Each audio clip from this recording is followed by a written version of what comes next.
ಏನ್ ಹೇಳಿ, ನಾವ್ ಹೇಳ್ತಿರೋದು ಬರೀ ಸಂಬಳ ಕೆಲಸ ಮಾಡುವಂತ ಅದ್ಭುತವಾದಂತ ವರ್ಕರ್ಸ್ ಬರ್ಬೇಕಿಲ್ಲಿ ಅಂತ. ಹ್ಯಾಕ್ ಸಾಧ್ಯ ಹೇಳಿ? ನಿಮ್ಮಂತವ್ರು ಏನೋ ಬೇರೆಯವರು ಎಷ್ಟೋ ಯುವಕರಿದ್ದಾರೆ ಅಂತ ಹೇಗೆ ರಾಜಕೀಯ ಈ ಒಂದು ಪಾಲಿಟಿಕ್ಸ್ ಬರಕ್ ಸಾಧ್ಯ ಹೇಳಿ? ಅದ್ರಿಂದ ಏನಾಗಿದೆ, ಇಲ್ಲಿ ದೊಡ್ಡ ಹಣವಂತರು, ಶಕ್ತಿವಂತರು, ಏನ್ ಹೇಳಿ, ಫೇಮಸ್ ವ್ಯಕ್ತಿಗಳು ಅಂತವ್ರೆ ಜಾಸ್ತಿ ಕಾಣ್ತಾರೆ ಇಲ್ಲಿ ಅಲ್ವಾ? ವ್ಯಕ್ತಿಗಳು ದುಡ್ಡು ಹೂಡ್ತಾರೆ, ಪಾರ್ಟಿಗಳು ದುಡ್ಡು ಹೂಡುತ್ತೆ. ಸೊ ಅದರಿಂದ ಏನಾಗುತ್ತೆ, ಅವ್ರ ಎಲೆಕ್ಷನ್ ಅವ್ರು ಗೆದ್ರ ಮೇಲೆ ನಮ್ಗೇನು ವಾಯ್ಸ್ ಇರಲ್ಲ. ಯಾಕಂದ್ರೆ ಫಸ್ಟ್ ಆಫ್ ಆಲ್ ನಾವು ಅದನ್ನೇ ಬೆಂಬಲಿಸಿ ನಾವು ಎಲೆಕ್ಷನ್ ಮಾಡ್ತಾ ಇದೀವಿ ಅಲ್ವಾ? ಆ ಬದಲಾವಣೆ ಆದಾಗ ನೀವು ರಾಜರಾಗ್ತೀರಾ. ಅಂದ್ರೆ sir, ground work means to meet who is not in social media.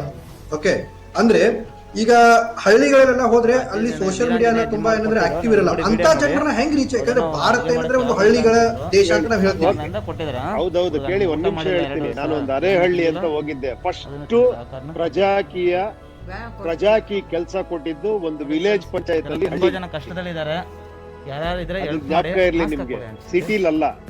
ಆಮೇಲೆ ಇನ್ನೂ ಒಂದ್ ಹೇಳ್ತೀನಿ, ಅಲ್ಲಿ ನಾನು ಹೋದಾಗ ಎಷ್ಟು ಮೊಬೈಲ್ಗಳು, ಎಷ್ಟು ಅಲ್ಲಿಂದನೇ ಲೈವ್ ಮಾಡೋರು ಅಂದ್ರೆ ಅಷ್ಟೊಂದ್ ಜನ ಸ್ಮಾರ್ಟ್ ಫೋನ್.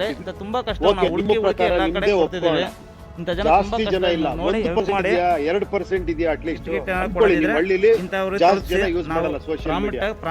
ಒಬ್ಬ ವ್ಯಕ್ತಿ ಯಾರೋ ಒಬ್ಬ ಮಾಡ್ತಾನೆ ಗೊತ್ತಾ, ಅವ್ನು 3 ಜನಕ್ಕೆ ಅಲ್ಲೇ ಸುತ್ತಮುತ್ತ 10 ಜನ, ಅದು ಸತ್ಯ ಅನ್ಸುತ್ತೆ. 10 ಜನ ಇನ್ನೊಂದು 10 ಜನ ಕೇಳ್ತಾರೆ. ಸತ್ಯ ತಲುಪೋದಿಲ್ಲ. ಏನು ಟೆಕ್ನಾಲಜಿ ಆಗ್ಲಿ, ನಾನಾಗ್ಲಿ, ಇನ್ನೇನು ಹೈಪ್ ಆಗ್ಲಿ, ಅದೆಲ್ಲ ತಲುಪೋದು ನಿಜವಾಗ್ಲೂ ಜನಕ್ಕೆ ಸತ್ಯ ಅನ್ನಿಸ್ದಾಗ ಅದು ಅವ್ರು ತಗೊಂತಾರೆ. ಅದು ಬೇಕು ಅನ್ನಿಸ್ದಾಗ ಅದು ಬೆಳೀತದೆ. ಅದು ಪ್ರಜ್ವಲವಾಗಿ